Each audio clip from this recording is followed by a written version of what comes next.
askarta meydad ah oo ka tirsan ciidanka beesha Samaroon ayaa goordhow laga helay banaanka tuulada Dixda Sheekh Awaare aaga deegaanadii lagu dagaalamay oo xaaladoodu ay weli kacsan tahay. Samaroon oo wacad ku maray inay aar gudan doonaan ciidanka beesha Ciise oo gurmadkii ugu xooganaa helay. wararkii ugu dambeeyay amuurta ku saabsan ayaan kula wadaagi doonaa. sidoo kale qodobada kale ee xasaasiga ah oo aan ku soo gudbin doonaa haddii Allah awoodda uu saamaxo waxa qayb ka noqon doona ciidanka dalka Djibouti ayaa waxay sheegeen inay dagaalka toos u soo galayaan haddii Somaliland ay la saftaan dhinaca Samaroon. haddaba Djibouti iyo Somaliland ma laga yaabaa inay isfarasaaraan? faahfaahinta ayaan ku soo gudbin doonaa. waxaan kale ku soo gudbin doonaa haddii Allah awoodda uu raali ka noqdo madaxweynaha Somaliland Cabdiraxmaan Cirro oo goordhow u yeeray taliyaha ciidanka militariga Somaliland Nimcaan Gaxnuug. haddaba u yeeritaankiisu maxay ku saabsan tahay? faahfaahinta ayaan ku siinayaa. qodobadaas iyo macluumaadadii kale nagu soo kordhaa ayaan saaxiibayaal idiin qaadaa dhigi doonaa ee soo dhawaada. haddii tahay kolkii kugu horeysay ku soo biiriya waxaad heli doontaa dhammaan wararka iyo warbixinada xasaasiga ah oo mar walba halkan aan ku daabacno. aragtidaadana qaybta commentiga inoogu reeb. soo dhawaada daawadayaal, aan ku bilaabo qodobkeena ugu horeeya ee meydadka askar fara badan oo ka tirsan ciidanka beesha Samaroon ayaa goordhow laga helay banaanka magaalada Boorame, gaar ahaan deegaanadii dagaaladu ay ka dhaceen. muuqaalo kooban oo aan indhaha u wanaagsaneyn oo goordhow leela soo wadaagay ayaa waxay muujinayaan meydadka askar fara badan oo ka mid ah ciidanka beesha Ciise waa Samaroon oo daasan banaanka deegaanka Shaadheer, halkaas oo la sheegay in dagaalada intooda badan ay ka dhaceen. yacni qoryaha ay adeegsadeen ciidanka beesha Samaroon ayaa ilaa hadda la yaaban yahay. qoriga meelaha fogfog wax ka toogta ee la yiraahdo shootarka, qoryo cajiib ah oo baaruud iyo rasaasta ku jirta qofka haday ku dhacdo in xagga alla uu ka noolaado ma ahay ay sun badan leedahay, iyo gaadiid dheereeye ay isticmaalayeen ciidanka beesha Ciise. taasi oo dabcan ku tusinaysa in ciidanka beesha Ciise ay si fiican isku soo hubeeyeen isla markaana dagaal ay diyaar u soo noqdeen. saraakiil ka tirsan ciidanka Somaliland waxay sheegeen inay baarayaan rasaastan dalka laga keenay iyo xataa hubka, sababtoo ah meel hadduu dagaal ka dhaco baaris rasmi ah waa la samayn karaa. rasaasta la adeegsaday, qoryaha oo qaar laga yaabo in goobta looga cararay maadaama dagaal iyo jahwareer uu jiro, qoryahaas xataa la heli karaa, baaritaan ayaana lagu samayn karaa. laakiin hubka ay Samaroonku maanta u adeegsadeen,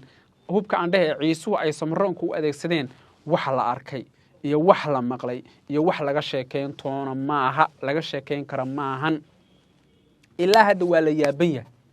war nimankan maxay isticmaaleen? hubka yaa siiyey? ilaa hadda waa la yaaban yahay. haddaba waxaan rabaa inaan kuu soo koobo xog saxa oo aan helay oo ku saabsan tirada dhimashada dhinaca Samaroonka iyo tirada dhimashada beesha Ciise, tirada dhimashada dhaawaca Samaroonka iyo tirada dhaawaca beesha Ciise. waxaan rabaa inaan balance ka dhigno oo wixii xaqiiqo ah oo leela soo wadaagay iyo wixii baaris aan sameeyay inaan inta idin la wadaago. horta dagaalka waxaa qaaday oo dulmiga lahaa oo daandaansiga lahaa beesha Samaroon. dagaal foolka fool ah oo aan waxba loogala harin, aad u culus ay qaadeen.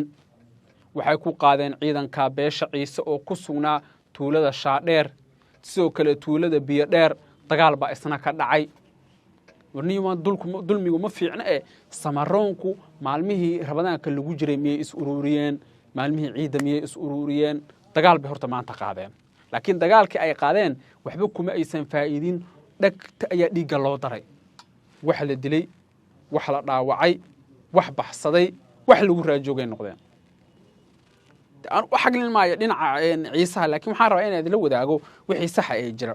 laba gaari oo cabdibila ah oo ku buufsan yahay calanka Somaliland goobta lagu gubay. taasi waxay cadeynaysaa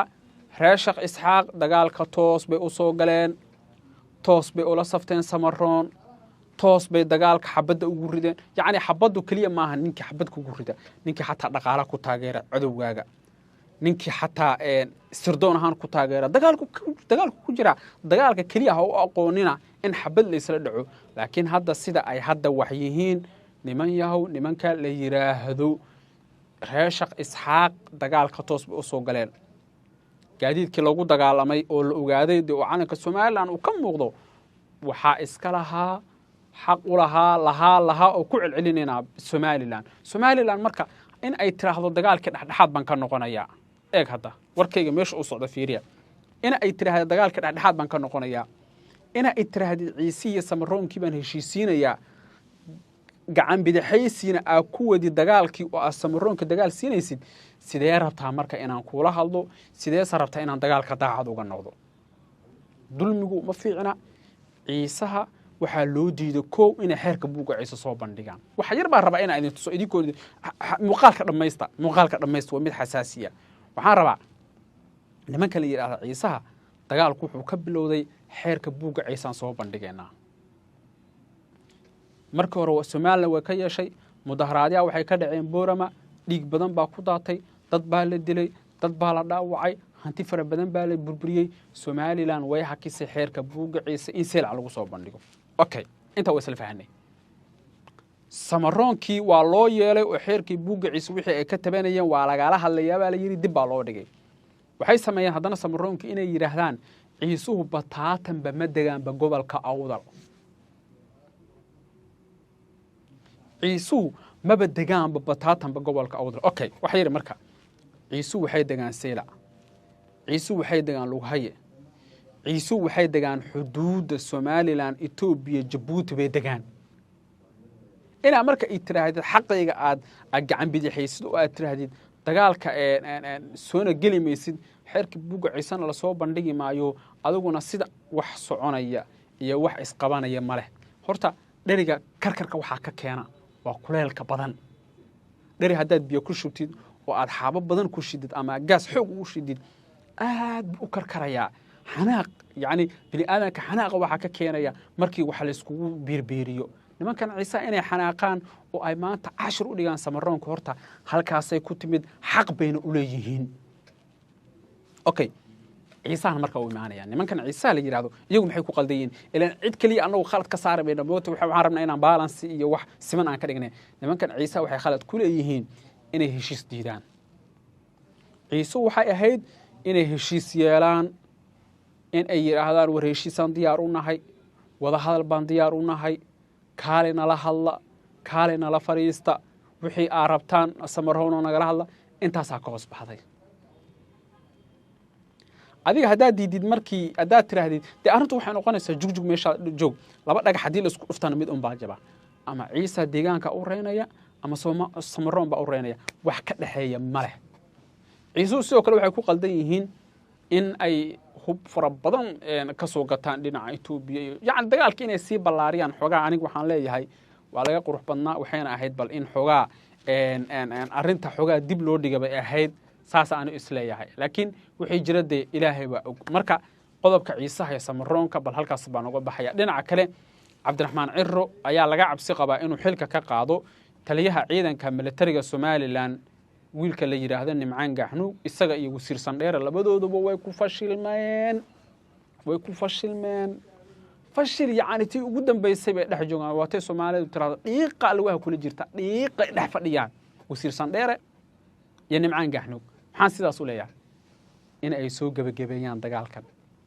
oo wada hadal xaaladda lagu dhameeyo oo waxaan daacad laga noqdo way ku fashilmeen waxa xigta marka waxay tahay si loo wada hadlo oo heshiis rasmi ah loo gaaro in